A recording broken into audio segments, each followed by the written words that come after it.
Good morning. आज हम अरस्तु के दास्ता संबंधी सिद्धांत पर चर्चा करेंगे। अरस्तु ने अपने इस सिद्धांत के बारे में खुद लिखा है कि जिस प्रकार वीणा आदि वाद्य यंत्रों की सहायता के बिना उत्तम संगीत उत्पन्न नहीं हो सकता, उसी प्रकार दासों के बिना स्वामी के उत्तम जीवन का तथा बौद्धिक एवं नैतिक गुणों का विकास संभव नहीं हो सकता। यानी अरस्तु ने दासता को समाज की एक आवश्यकता बताई, एक प्रमुख तत्व बताया है। ठीक है। जो यूनान का समाज था उसका आधार दास प्रथा रही थी। दास प्रथा की उपस्थिति यूनानी नगर राज्यों की एक प्रमुख विशेषता और महान आवश्यकता थी। प्लेटो था, उन्होंने अपनी रिपब्लिक में दासता के बारे में कुछ भी नहीं कहा, बिल्कुल चुप रहा था। तो जो प्लेटो की रिपब्लिक को पढ़ने वाले पाठक हैं उनको भ्रम हो गया कि कहीं वह दास प्रथा को समाप्त करना तो नहीं चाहता है, परंतु उसने अपनी पुस्तक लॉज में इस प्रथा को मान्यता देने पर पूरा जोर दिया था। अरस्तु के युग में दासता का प्रश्न एक विवादास्पद प्रश्न बन गया था। दास संस्था अनेक बुद्धिजीवी शंका की दृष्टि से देखने लगे थे एवं इसे एक निकृष्ट एवं त्याज्य संस्था मानकर वे दासता विरोधी एक जन आंदोलन प्रारंभ करने की सोच रहे थे। खास तौर से सोफिस्ट विचारक इस बात के लिए प्रयत्नशील थे कि दासता जैसी अमानुषिक प्रथा का समूल विनाश कर दिया जाना चाहिए। वे इसे अप्राकृतिक, अनैतिक एवं अनुचित संस्था मानते थे। ठीक है। अरस्तु वैज्ञानिक दृष्टिकोण और वैज्ञानिक अध्ययन का प्रवर्तक था, किंतु साथ ही एक व्यवहारिक बुद्धिजीवी था। अतः दासता पर आधारित यूनानी सभ्यता का एक सच्चा प्रतिनिधि होने के नाते तथा स्वयं अनेक दासों का स्वामी होने के कारण उसने बौद्धिक आधार पर दासता के औचित्य का प्रतिपादन करने की ठान ली थी। मतलब उसके खुद के खूब सारे दास थे, इसलिए उसने इसका प्रतिपादन किया। यदि वह ऐसा नहीं करता तो यूनानी सभ्यता का अस्तित्व संकट में पड़ जाता, कि यूनान की पूरी सभ्यता दासों पर आधारित थी। उस काल में दासता को मिटा देने का अर्थ होता है उस आधार स्तंभ को हटा देना जिस पर समस्त यूनानी सभ्यता का भवन टिका हुआ है, यानी एक आधार स्तंभ के रूप में। यूनानी दासता का क्या स्वरूप था, इस पर अरस्तु कहते हैं कि दास प्रथा के औचित्य का प्रतिपादन करते हुए अरस्तु ने मस्तिष्क में एटिक जैसे नगर राज्यों में दासों की स्थिति थी। एटिक में दास को परिवार का अंग माना जाता था। उसकी वेशभूषा परिवार के सदस्यों की भांति ही थी। उसके साथ सामाजिक और कानूनी दृष्टि से असमानता का बर्ताव बिल्कुल नहीं किया जाता था। यानी एटिक जो एक नगर राज्य है, वहाँ पर दासों के साथ में पारिवारिक संबंध थे, पारिवारिक जैसा उनका माहौल वहाँ पे दिया जाता था।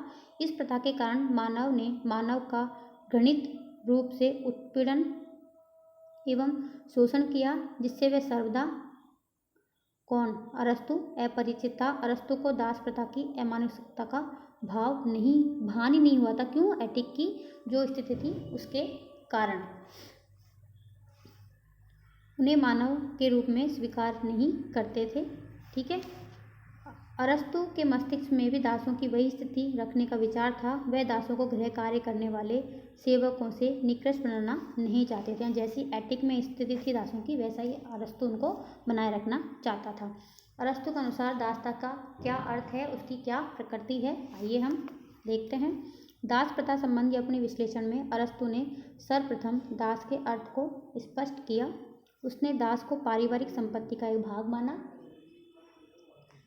उसके अनुसार जो स्वभावतः अपना नहीं है लेकिन दूसरों का है, वह दास है। यानी जो अपना नहीं है, अपने लिए कुछ नहीं कर सकता, अपने बारे में कुछ नहीं सोच सकता, लेकिन दूसरों के लिए वो सब कुछ है, वो दास है।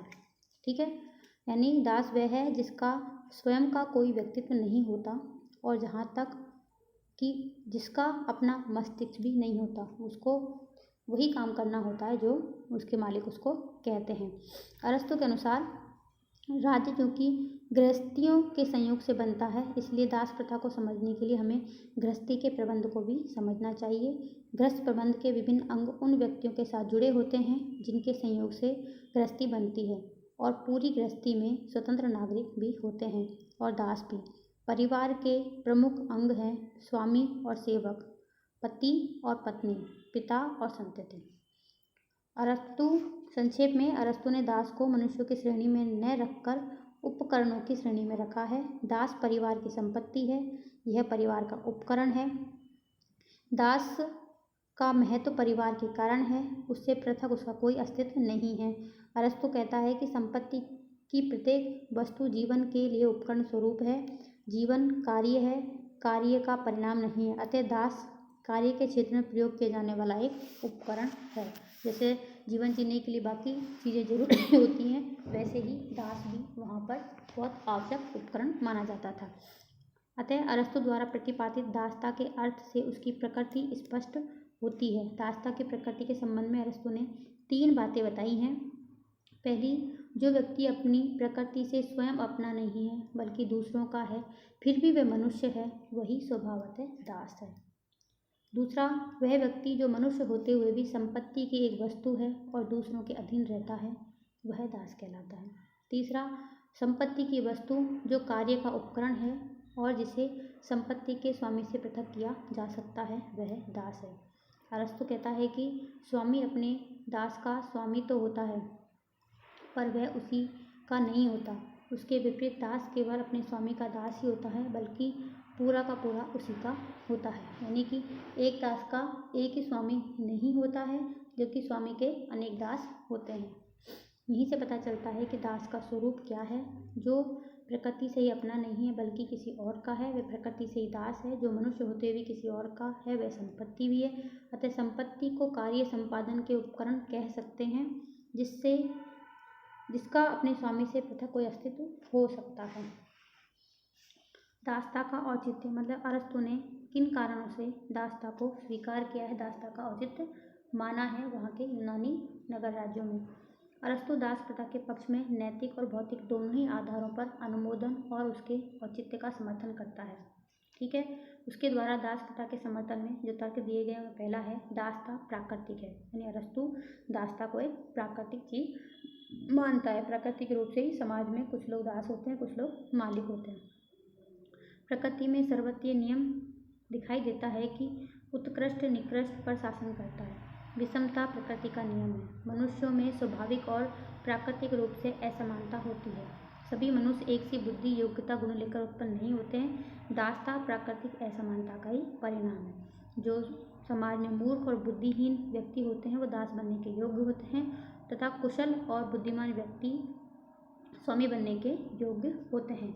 इस तरह बौद्धिक असमानता और शारीरिक क्षमता के आधार पर यह दास स्वामी संबंध आरंभ हुआ है। दासता प्राकृतिक है। इस दृष्टिकोण को स्पष्ट करते हुए अरस्तु कहता है कि जो लोग शारीरिक सेवाएं करने का कार्य करते हैं एवं अपनी सेवाएं अर्पित कर श्रेष्ठतम उत्पादन करते हैं, वे सब प्रकृतिवश दास हैं एवं उनके लिए यह उचित है कि वे अपने स्वामी द्वारा शासित हों। यानी कि प्राकृतिक रूप से जो दास बनने के योग्य हैं, वो दास होते हैं और अपने स्वामी द्वारा वो बताई हुई कार्यों को करते हैं। अरस्तु कहता है कि व्यक्ति यदि वह दूसरे की संपत्ति बनने योग्य है तो प्रकृति से वह दास है। ठीक है, दूसरा जो इसका औचित्य का कारण बताया वो है दास प्रथा दोनों पक्षों के लिए उपयोगी है। दास प्रथा दास के लिए भी उपयोगी है और दास प्रथा स्वामी के लिए भी उपयोगी है, क्योंकि बुद्धि एवं विवेक संपन्न स्वामियों को राजकार्य एवं अपने बौद्धिक नैतिक गुणों के विकास के लिए समय और विश्राम की आवश्यकता होती है। बुद्धिजीवियों को समय भी चाहिए, विश्राम भी चाहिए। यह अवकाश उन्हें कब मिलेगा? जब दास उनकी आर्थिक आवश्यकताओं की पूर्ति हेतु श्रम करेंगे। जिस प्रकार एक संगीतज्ञ संगीत यंत्रों के अभाव में उत्तम संगीत की निष्पत्ति नहीं कर सकता, उसी प्रकार एक गृहस्थ अर्थात एक स्वामी दासों के बिना सुखी जीवन यापन नहीं कर सकता। अतः स्वामी के दृष्टिकोण से दास उचित है। स्वामी के साथ साथ दास के दृष्टिकोण से भी प्रथा उतनी ही उचित है। दास के लिए उपयोगी इस रूप में है कि दास तो निर्बुद्धि होते हैं, अयोग्य होते हैं, लेकिन स्वामी के साथ रहकर उन्हें आत्मसंयम और विवेक के गुणों को समझने का अवसर मिलता है। अरस्तु के दृष्टिकोण से ठीक है, इन दोनों के लिए ठीक है। अरस्तु के अनुसार जिस प्रकार शिशुओं को माता पिता के संरक्षण की आवश्यकता होती है, उसी प्रकार दासों को भी, जो कि बौद्धिक दृष्टि से शिशुवत ही होते हैं, बुद्धि संपन्न स्वतंत्र व्यक्तियों के संरक्षण में रखना उनके लिए श्रेयस्कर है। ऐसे संरक्षण के अभाव में स्वयं दासों का जीवन संकटग्रस्त हो जाएगा। यानी दासों को कोई स्वामी अपने पास नहीं रखेगा तो उनका जीवन खत्म हो जाएगा, क्योंकि उनकी तो आजीविका का साधन भी अपने श्रम को बेचना ही है, अपने दासपने में ही रहना है और मालिक की सेवा करना है। अगर वो सेवा करना छोड़ देंगे, मालिक का कार्य करना छोड़ देंगे तो उनका खुद का जीवन संकट में पड़ जाएगा।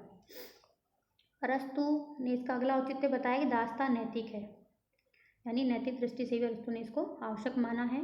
वो कहता है कि स्वामी और दास दोनों के नैतिक स्तर में अंतर होता है। स्वामी गुणी होता है, दास गुणहीन होते हैं, और स्वामी का कर्तव्य दासों के प्रति प्यार और दयालुता दिखाना होता है, और दास का काम होता है स्वामी की आज्ञा का पालन करना। दासों में गुणों का उत्पन्न होना तभी स्वाभाविक है तब जब स्वामी और दास दोनों आपस में एक दूसरे के साथ रहें, संपर्क में रहें। राष्ट्रीय अर्थव्यवस्था और स्थायित्व का अंग भी अरस्तु ने दासता को माना है। ठीक है, उसके समय में दास प्रथा लगभग संपूर्ण यूनानी जगत में थी और राष्ट्रीय अर्थव्यवस्था तथा स्थायित्व का एक बन गई थी। यूनानी नगर राज्यों में दासों का एक प्रमुख बड़ा वर्ग होता था। सारी अर्थव्यवस्था इन दासों पर ही टिकी हुई थी। ऐसी स्थिति में दास प्रथा को खत्म करना या अस्वीकार करने से न केवल नगर राज्यों की शक्ति संतुलन बिगड़ने का डर था, बल्कि उन राज्यों की आर्थिक, सामाजिक और राजनीतिक व्यवस्था के ध्वस्त होने की भी आशंका थी। अतः अरस्तु ने अपनी व्यवहारिक बुद्धि के आधार पर दास प्रथा का समर्थन किया है। ठीक है, दास प्रथा का समर्थन करने का अरस्तु का अगला कारण है कि दासता संपूर्ण समाज के हित में है। अरस्तु दास प्रथा को आवश्यक और हितकर समझता था। संपूर्ण समाज के दृष्टिकोण से उसके द्वारा कुछ श्रेष्ठ व्यक्तियों को घरेलू कार्य से मुक्ति मिल जाती और वे निश्चित और एकाग्रचित्त होकर अपना सारा समय समाज हित के कार्यों में लगा सकते हैं।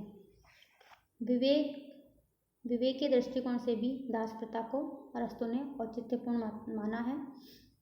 अरस्तु के अनुसार समस्त संसार में शासक और शासित का सिद्धांत प्रचलित है।